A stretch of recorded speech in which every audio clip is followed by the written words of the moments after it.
So we have with us our second speaker, also a very interesting man, who's the Prime Minister of Armenia. I have a special affection for him since he's an old journalist. He has been a campaigner. He's been in jail a couple times. He somehow emerged from jail to be Prime Minister of his country, which is an extraordinary journey. I'm an old Moscow correspondent, so I've been in your country in the old days. So I just want to thank you for being here.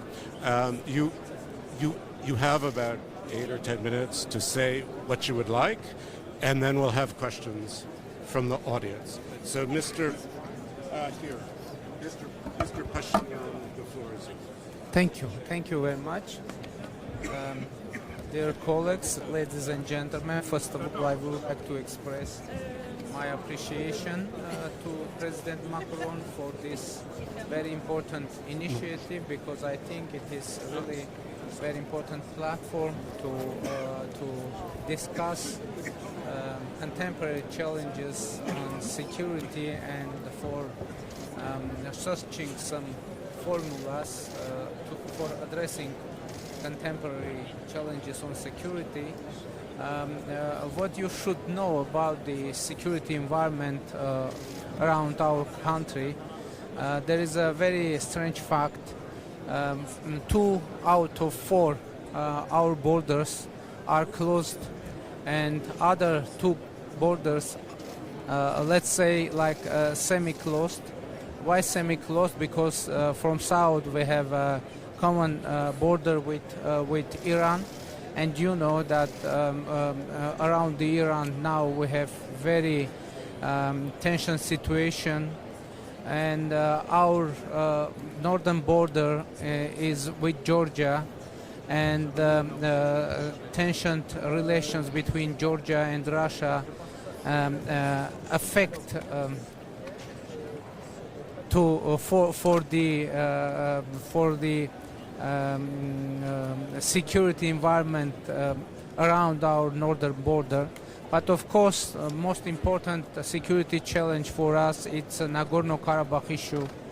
And to be honest, becoming Prime Minister of Armenia and involving in the international relations, I was surprised that in international community there are many misunderstandings on the Nagorno-Karabakh issue.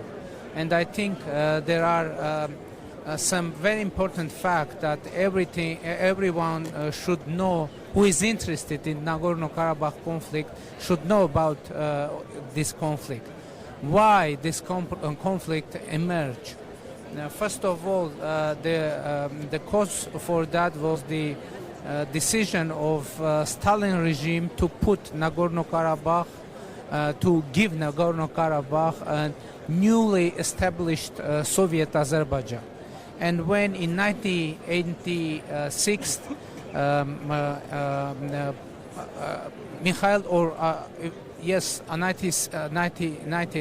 Mikhail Gorbachev became president of head of Soviet Union. He started democratic reform process and declared democracy, glasnost, perestroika, and the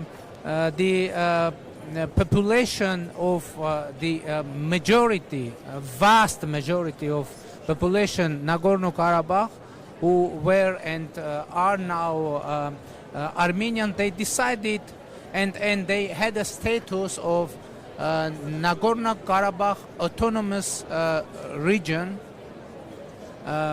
in Soviet Azerbaijan. They decided to use this opportunity and to live according to the laws of Soviet Union, leave the Azerbaijan, and Soviet Azerbaijan authorities decided to oppress this move using leverages and using actually force, police, etc.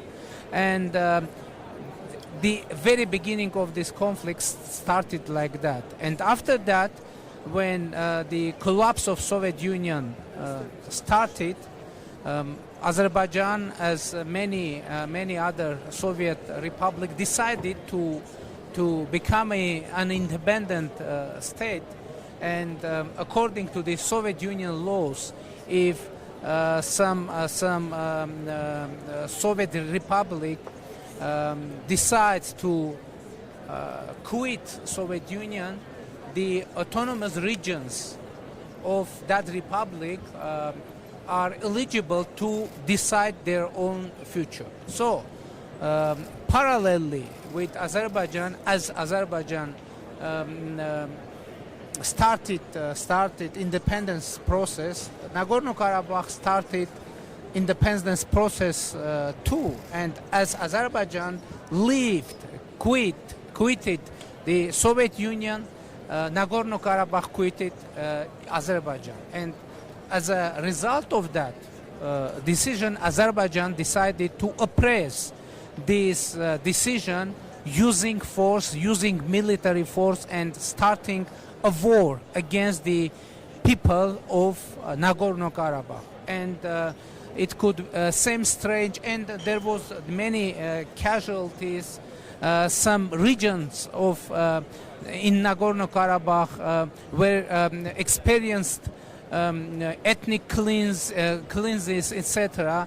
And as a result, Nagorno-Karabakh, Armenian people of Nagorno-Karabakh, which was the huge amount, approximately 80 or 85% of population of Nagorno-Karabakh, they decided to start a self-defense process. And it came out that they are able to do that, and as a result of that, they were able to bring Azerbaijan, to force Azerbaijan to agree on ceasefire. And in 1994, 12 May, a ceasefire agreement was signed between Azerbaijan, Nagorno-Karabakh, and Armenia. And after that, negotiation process started, and even before that, there was a creation of negotiation format, and internationally, the conflict was recognized as international conflict, and this conflict, according to international decisions, had and has three conflicting sides: Azerbaijan, Nagorno-Karabakh, and Armenia. And this negotiation process started from 1992, and within a very long time, Nagorno-Karabakh were involved in the negotiation process as a side. By the way, there some meeting happened between leader of Nagorno-Karabakh and Azerbaijan, and there was several meetings between defense ministers of Azerbaijan, Nagorno-Karabakh, and Armenia. And but as a result, unfortunately, Nagorno-Karabakh conflict isn't solved yet, and there are several reasons for that. First of all, the main reason is that from 1998, Nagorno-Karabakh was put out from negotiation process, and as a result of that, and not only this factor, but the result of this whole process, now Azerbaijan is refusing to have direct negotiation with Nagorno-Karabakh, and Azerbaijan refuses even to negotiate with Nagorno-Karabakh in the Minsk Group co-chairmanship format, where Russia, France, and United States are co-chairmen of this format. And according to this format, there are three sides: Azerbaijan, Armenia, and Nagorno-Karabakh. And but from the other side, Azerbaijani government is claiming that Nagorno-Karabakh should be a part of Azerbaijan. But it is very strange fact, because it isn't possible to understand why Azerbaijani government is going to put Nagorno-Karabakh into his territorial integrity without negotiating with them. Isn't that very strange fact? They leaders of Azerbaijan, they are saying that they want Nagorno-Karabakh to be part of Azerbaijan, but they are refusing to negotiate with the people of Nagorno-Karabakh. What could it mean? It could mean only one thing. They want territories and not people. And they want territories without people. And that is the main issue on Nagorno-Karabakh problem. Because there is, for Armenians of Nagorno-Karabakh, it's clear that they won't have any guarantee of security in Azerbaijan. And you can find very concrete proof of that. For example, no one, or if someone has Armenian surname, it is more probable that he or she can enter into Azerbaijan, even flying, even being in the airplane that had landing in Azerbaijani in Baku airport. And recently we had several cases like that. For example, a journalist from Bloomberg with Armenian surname wasn't allowed to cross the border Azerbaijan. Another case, a musician with Armenian name from Turkish orchestra wasn't allowed. Even 8-old girl with 80 years old pensioner. But recently,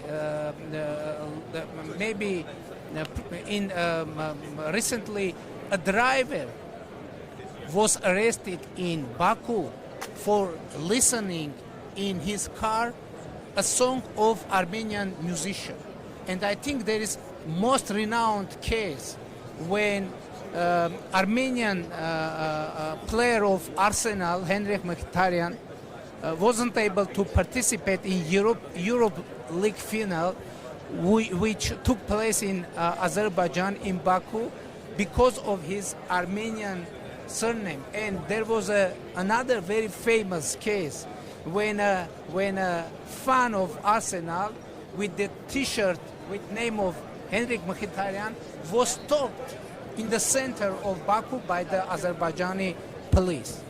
But this is our current situation, and what to do? But what next? It's obvious that we need to make real efforts to address the problem, and for that we have so-called opportunities, equal opportunities with leadership of Azerbaijan, leadership of Nagorno-Karabakh to address this issue.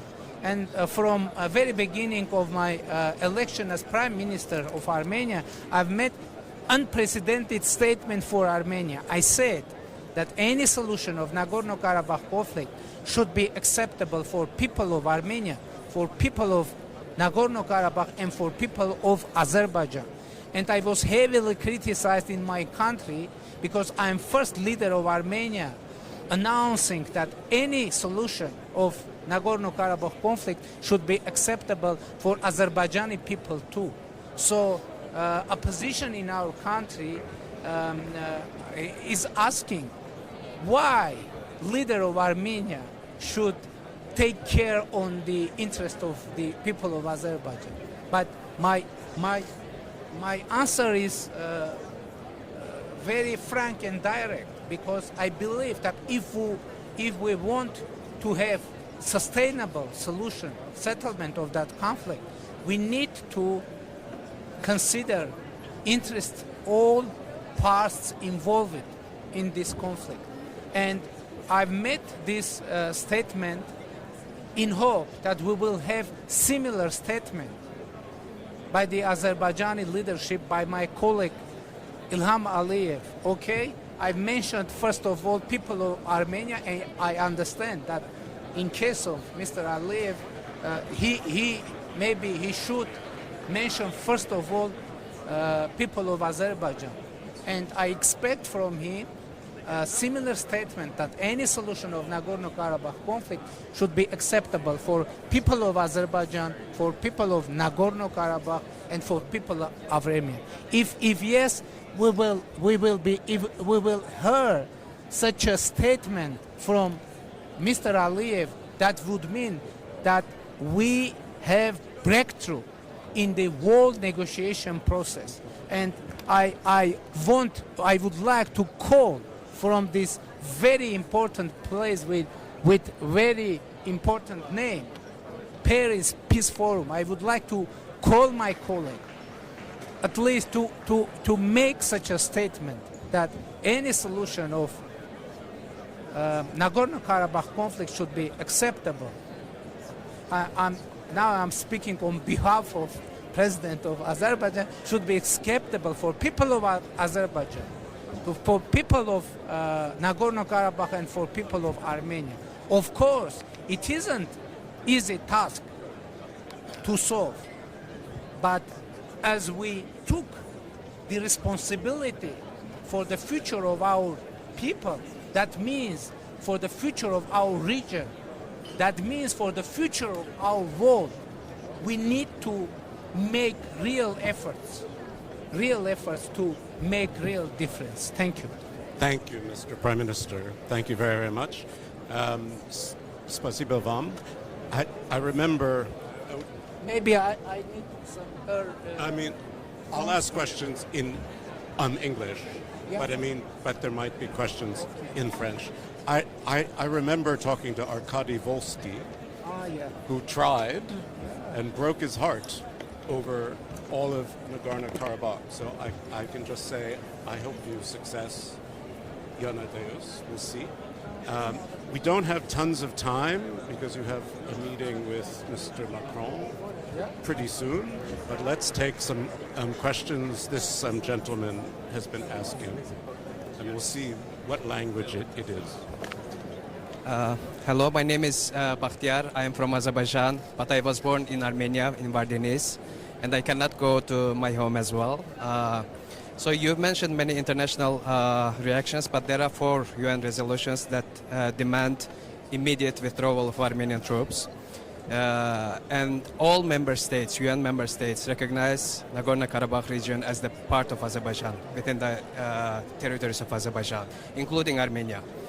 And Azerbaijan has offered like the highest autonomy where Armenians and Azerbaijanis can live together. This is the first part, the international law part. The second part, you've mentioned that Armenians cannot travel to Azerbaijan, but I want to remind you that there was a, if you need a pen and a pencil, I can give you. Yeah. You mentioned, I will give you. Yeah, it's a gift from Azerbaijan. So the second part, you've mentioned that Armenians or citizens of other countries with Armenian surnames cannot travel to Azerbaijan, but I would like to remind you that during the closing ceremony of the first European Games, which was held in Baku, Azerbaijani president asked the audience to clap for Armenians and people who won at the first European Games. So my question is, we all understand that peaceful resolution of the conflict is vital for the security, stability, and prosperity of the region. But when you, as the Prime Minister of one country, visits internationally recognized region of another country, Nagorno-Karabakh, Khankendi, and when you say that Nagorno-Karabakh is Armenia, period, how this helps to peaceful negotiation process? It's clear. Because the That's Azerbaijani clear. president Thanks. also responded answer. that Azerbaijan, Let him Nagorno-Karabakh answer. is Azerbaijan, Please. and Please, sir, пожалуйста, let him answer. thank you. I will need some more time to not to skip any nuance of that question because yeah, okay. First of all, about Vardenis, you know, let's remember the times when Armenians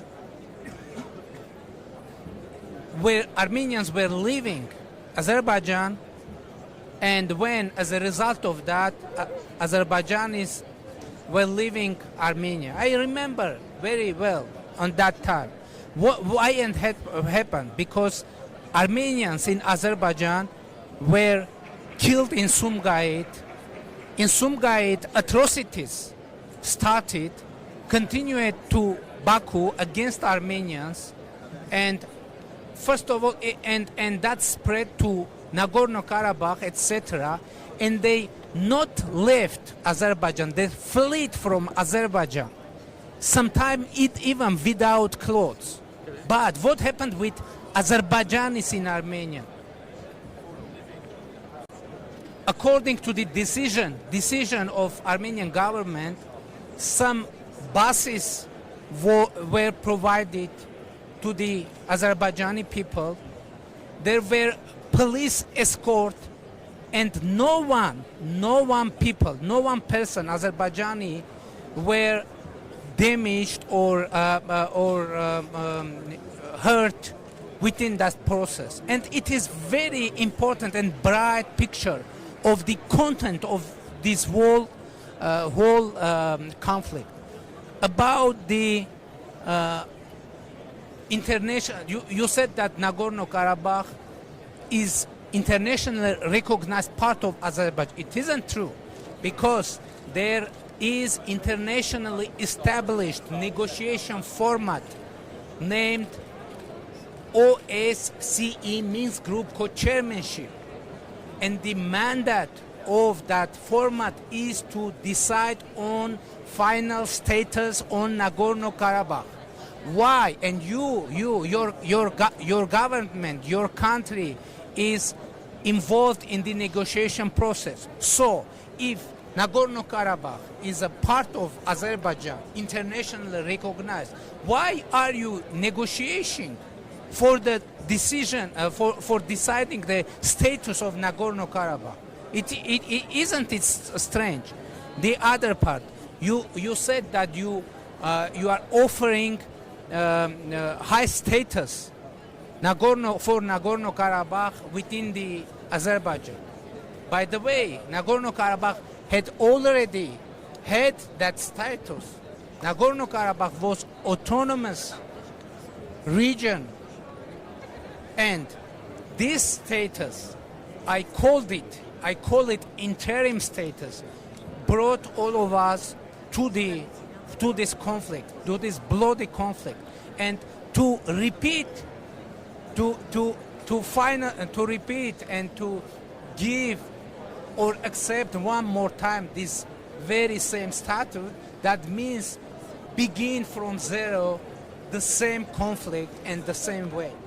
And my expectation to find solution, as I said, acceptable for people of Armenia, for people of Nagorno-Karabakh, and for people of Azerbaijan. And on my statement in Stepanakert, before that I've made a statement, as I said, I've just mentioned, and I was waiting for a year to hear something similar from Azerbaijani government, and I asked personally President Aliyev to make similar statement, to have a little, not very big, but little breakthrough in negotiation process. But unfortunately, Azerbaijani government is continuing to claim that Zangezur, a Sunnite region of Armenia, is part of Azerbaijan. Yerevan, capital of independent Armenia, is an Azerbaijani city. Lake Sevan lake which is in Armenia is Azerbaijani lake, and they are continuing threatening to occupy not only Nagorno-Karabakh, but also Sunni region, but also capital of Yerevan.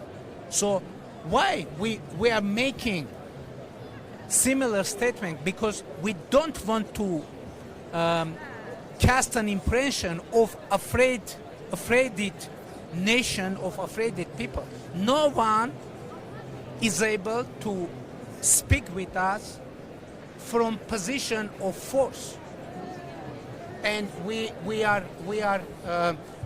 our proposal is peace. Our proposal peace. We aren't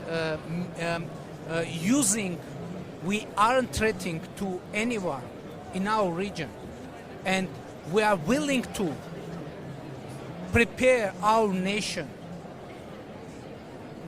society, Azerbaijani people of Nagorno-Karabakh, for peace. And we propose our peace intention to Azerbaijani people. And personally me, I'm ready to start a dialogue not only with Azerbaijani government, but also with Azerbaijani people directly, because I think we have many things to discuss. Thank you very much. Very, very good. Thanks. I don't want to make you late for Mr. Macron. Thank you for coming, Prime Minister Phashinian, and best of luck. Thank you all, and thanks to the translators also.